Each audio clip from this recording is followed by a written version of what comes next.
नमस्कार, मी अजित पाटील, युवराज्य न्यूज चॅनलमध्ये आपल्या सर्वांचं स्वागत आहे. किनवट तालुक्यातील सर्वात मोठी ग्रामपंचायत म्हणजे गोकुंदा ग्रामपंचायत पोटनिवडणूक चालू आहे आणि विशेषतः सांगायचं म्हणजे या ग्रामपंचायतीवरती ज्यांचं सामाजिक कार्याच्या माध्यमातून या ग्रामपंचायतीचे विद्यमान सरपंच प्रतिनिधी आहेत संजीव भाऊ सिडाम आपल्यासोबत उपस्थित आहेत. सर्व संजीव भाऊंच्या माध्यमातून या ठिकाणी मोठ्या प्रमाणात विकासाची कामं हे 3.5 वर्षांमध्ये झालेली आहेत आणि इथले नागरिक त्यांच्या कामावरती खुश असल्याचं आपणास पाहायला मिळतंय. आपल्याशी बोलण्यासाठी संजीव भाऊ सिडाम आहेत. त्यांची गावात पोटनिवडणूक चालू आहे. एकंदरीत काय वातावरण आहे आणि एकंदरीत विकासाची काय आतापर्यंत कामं झालेली आहेत आणि भविष्याचं विजन काय आपण जाणून घेऊया. संजीव भाऊ, स्वागत आहे आपलं युवराज्य चॅनलमध्ये. नमस्कार. आपल्या गावात पोटनिवडणूक चालू आहे, काय सांगाल?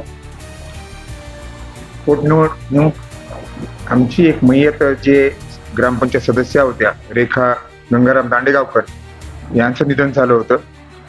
त्या जागी पोटनिवडणूक होत आहे.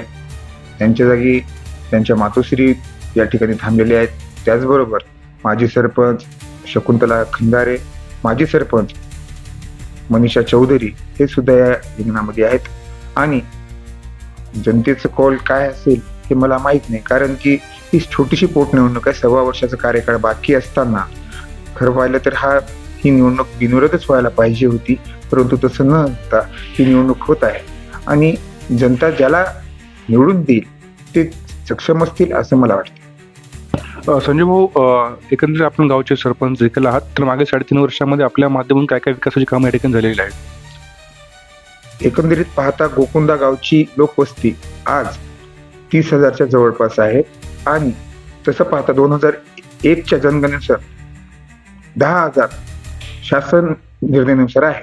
शासनाच्या यादीमध्ये 10,000 असून आज इथे 30,000 लोक वास्तव्यास आहेत आणि 30,000 लोक असल्यामुळं 10 आणि 30 याच्यामधला फरक काढला तर 20,000 लोक इथं आजूबाजून जे खेडेगाव आहेत, शिक्षणासाठी आलेले आहेत, हे इथे वास्तव्यास आहेत. त्यामुळं विकास निधी इथे कमी पडतो. एकंदरीत भविष्यासाठी म्हणजे आता एकंदरीत कामाचे मोठे सांगता येईल आपल्याला की जे झालेले आहेत ते आतापर्यंत प्रलंबित होते, पण ते आपल्या कार्य झाले अशी सांगता येईल एकूण काम?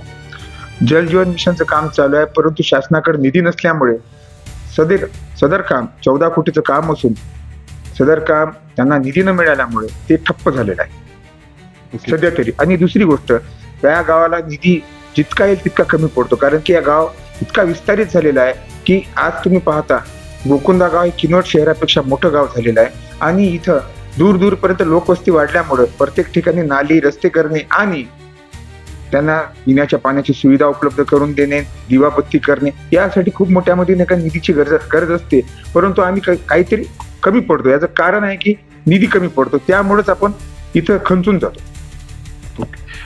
सर्वात महत्त्वाचा प्रश्न आपण जलजीवनचा विस्थापित केला की प्रश्न निर्माण केला होता, ते प्रश्न आपल्या कामात सुटलेला आहे गावामधून.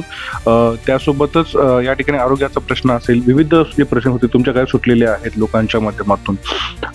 आता विशेषतः एक सांगायची गोष्ट आहे, दादा, भविष्यासाठी तुम्हाला काय विजन आहे? 2 वर्षाचा कार्यकाळ बाकी आहे, काय विजन असणार आहे आणि हे तुमचं ध्येय आहे, समजा हे काम त्या वर्षात झालं पाहिजे असं काही विजन तुमचं? आज घडीला माझ्या कार्यकाळामध्ये 300 घरकुल इथं मंजूर झालेले आहेत. 300 घरकुलाचं काम पूर्ण झालेलं आहे आजपर्यंत. राहिली गोष्ट आरोग्याची, 100 खाटाचं इथं एक रुग्णालय सुद्धा आहे आपल्याकडं आरोग्यासाठी आणि उपजिल्हा रुग्णालय गोकुंदा इथं असल्यामुळं लोकांची ती सोयीसुविधा उपलब्ध होतात. हा, थोडंफार काही डॉक्टराची अडचण येते, कारण की इथे जे डॉक्टर आहेत ते खाजगीकरण जास्त करतात आणि काम कमी करतात. शासकीय नोकरी असताना सुद्धा त्यांनी वेळ दिला पाहिजे आणि त्यांनी त्यांचं कर्तव्य बजावलं पाहिजे आणि जे गोरगरीब जनता आहे, गोरगरीब जे लाभार्थी आहेत त्यांना काही न्याय दिला पाहिजे, एवढीच आमची इच्छा आहे. राहिली गोष्ट नवीन आपल्याला जे करायचं आहे त्यामध्ये नाही का, हे जे मेन रोडचा रस्ता आहे हा नॅशनल हायवे जो असल्यामुळं तिथं काही उडान पूलच्या नावाखाली तो बहुतांश 2-2.5 वर्षापासून ते थांबून आहे. त्यामुळे लोकांची नाही का अडचण होते. राहिला दुसरी गोष्ट, हे मधला जे आमचा रस्ता आहे जिल्हा परिषदचा, हा सुद्धा काही रस्ता किनवटला अटॅच होणारा हा सुद्धा रस्ता प्रलंबित आहे.